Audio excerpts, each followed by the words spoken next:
మేము భావించడం లేదు. ఈ దాడి ముఖ్యమంత్రి రేవంత్ రెడ్డి గారు చేయించిన దాడి. రేవంత్ రెడ్డి గారి ప్రోద్బలంతో రేవంత్ రెడ్డి గారే ఈరోజు కౌశిక్ రెడ్డి గారి పైన దాడి చేశారు. ఈ దాడి కేవలం సమాధానం చెప్పలేక, వాళ్ళ ఫెయిల్యూర్స్ ను ఒప్పుకోలేక, కౌశిక్ రెడ్డి గారు అడుగుతున్న ప్రశ్నలకు సమాధానం లేక ఈ రకంగా ఫిజికల్ అటాక్ వాళ్ళు పాల్పడతా ఉన్నారు. ఈరోజు హైదరాబాద్ నగరంలో పట్టపగలు ఒక శాసనసభ్యుడి మీద దాడి జరిగితే పోలీసులు రక్షణ ఇవ్వడం లేదంటే ఇది పోలీసుల వైఫల్యం, రాష్ట్ర ప్రభుత్వ వైఫల్యం. ప్రభుత్వమే ఉద్దేశపూర్వకంగా ప్రతిపక్ష శాసనసభ్యుల మీద చేసిన దాడిగా దీన్ని చూడాల్సిన అవసరం ఉంది. నేను ఉదయం 3 సార్లు సైబరాబాద్ పోలీస్ కమిషనర్ మహంతి గారితో మాట్లాడాను, మాదాపూర్ ఏసీపీ గారితో మాట్లాడాను. మా ఎమ్మెల్యే గారిని గృహ నిర్బంధం చేస్తున్నారు, మా కార్యకర్తల్ని గృహ నిర్బంధం చేస్తున్నారు, మా కార్యకర్తల్ని అరెస్ట్ చేస్తున్నారు. కానీ కాంగ్రెస్ ఎమ్మెల్యేలు, కాంగ్రెస్ గుండాలను మాత్రం ఎస్కాట్లు ఇచ్చి మా మీద దాడికి పంపుతున్నారు. ఏం సంగతి అని నేను సిపి గారిని అడిగాను. లేదండి మేము తప్పకుండా అరెస్ట్ చేస్తాము అన్నాడు. కానీ జరిగిందేంటి? పాయిలెట్ ఇచ్చి, ఎస్కాట్ ఇచ్చి కాంగ్రెస్ గుండాలను టీఆర్ఎస్ ఎమ్మెల్యేల మీద దాడికి ఉసుకొల్పుతా ఉన్నారు. ఇదేనా ప్రజాస్వామ్యం? ఇదేనా ప్రజాపాలన? నీ ప్రజాపాలనలో ఏం జరుగుతా ఉంది? మొన్న సిద్దిపేటలో నా క్యాంప్ ఆఫీస్ మీద దాడి చేసే ప్రయత్నం చేసినారు. మొన్న కమలాకరణ, సవితక్క, నేను, జగదీష్ రెడ్డి గారు ఖమ్మంలో కారులో ప్రయాణిస్తుంటే వరద బాధితులకు సాయం చేయడానికి వెళ్తే, కష్టాల్లో ఉన్న ప్రజల్ని ఆదుకోవడానికి, పరామర్శించడానికి ప్రతిపక్ష శాసనసభ్యులు వెళ్తే మా మీద ఖమ్మంలో దాడి చేశారు. మా కార్లను రాళ్లతో దాడి చేశారు. పోలీస్ స్టేషన్ లో ఫిర్యాదు చేస్తే 10 రోజులైనా ఇప్పటిదాకా ఎఫ్ఐఆర్ ఇష్యూ కాలేదు, గుండాలను అరెస్ట్ చేయలేదు. వాళ్ళ మళ్ళీ మా శాసనసభ్యుడు కౌశిక్ రెడ్డి గారు ప్రజాస్వామ్యం గురించి మాట్లాడినాడు. హైకోర్టు మొట్టికాయలు వేసింది, రాజీనామా చేయండి అని అడిగినాడు. మీరు కండువా కప్పుకున్నది మీరు. ట్విట్టర్ లో కాంగ్రెస్ లో చేరాను అని ట్విట్టర్ లో పెట్టింది గాంధీ గారు. కాంగ్రెస్ లో చేరిన సందర్భంగా ప్రభుత్వ సలహాదారు వేం నరేందర్ రెడ్డికి కండువా కప్పిన ట్విట్టర్ లో పెట్టుకున్నది నువ్వే. ఇవాళ నా నియోజకవర్గ అభివృద్ధి కోసం కాంగ్రెస్ లో చేరుతున్నా అని మీడియాలకు ఇంటర్వ్యూలు ఇచ్చింది నువ్వే. పిఎస్సి చైర్మన్ కాగానే నేను ప్రతిపక్షంలో ఉన్నా, నేను కాంగ్రెస్ సిగ్గు లేకుండా మాట్లాడింది కూడా నువ్వే. ప్రజలు నవ్వుకుంటున్నారు. అయితే డిఫెన్స్ లో పడి ఇజ్జత్మానం పోయిందని, ప్రజల్లో అవమానం పాలైపోయినామని ఇవాళ ప్రశ్నిస్తే మా కౌశిక్ రెడ్డి గారి మీద దాడి చేసే ప్రయత్నం చేశారు. ఈ దాడి రేవంత్ రెడ్డి గారు చేయించిన దాడి. ఇవాళ పోలీసులు ఏం చేస్తున్నట్టు? నేను 3 సార్లు మాట్లాడాను.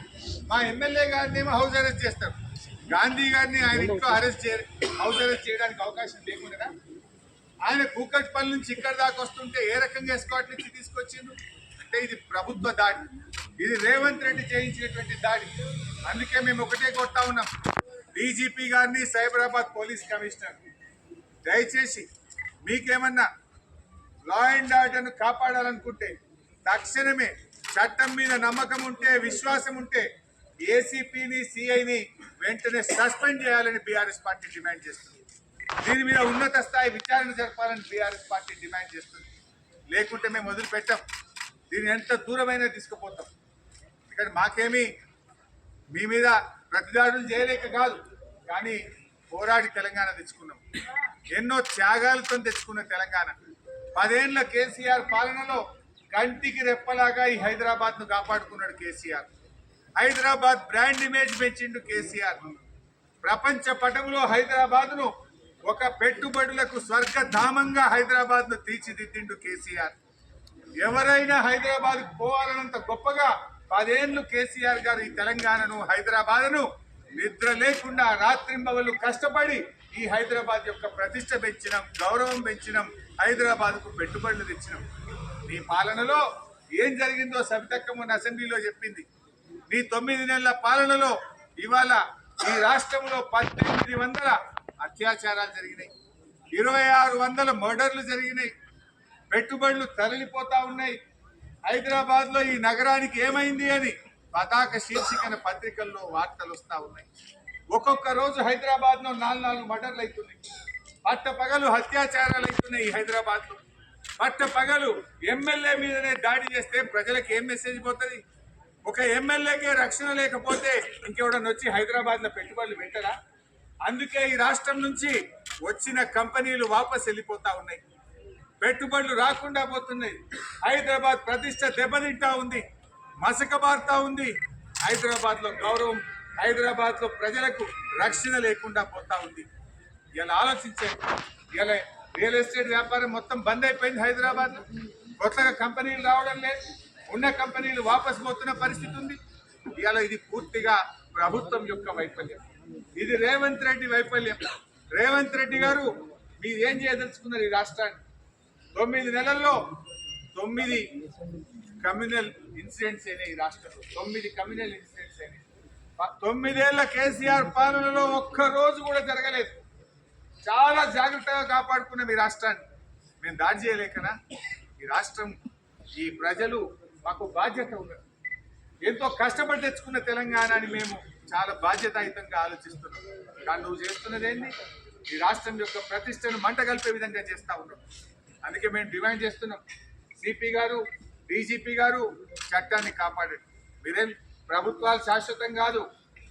ఒకవేళ మీరు సరిగా స్పందించకపోతే ఏ పోలీస్ అధికారులు అయితే కొమ్ము కాస్తున్నారో భవిష్యత్తులో తగిన మూల్యం చెల్లించుకోవాల్సి వస్తుందని కూడా నేను వారిని హెచ్చరిస్తా ఉన్నా. Don't think that power is permanent. మార్పులు తప్పకుండా ప్రజలు గమనిస్తున్నారు. 9 నెలల్లోనే ఈ ప్రభుత్వం పూర్తిగా అప్రతిష్ట పాలైంది. మా సహనాన్ని మీరు అసమర్థతగా భావించకండి. మా సహనం వెనుక తెలంగాణ ప్రజలు, ఈ రాష్ట్రం, హైదరాబాద్ అనే ఒక గొప్ప బాధ్యత మా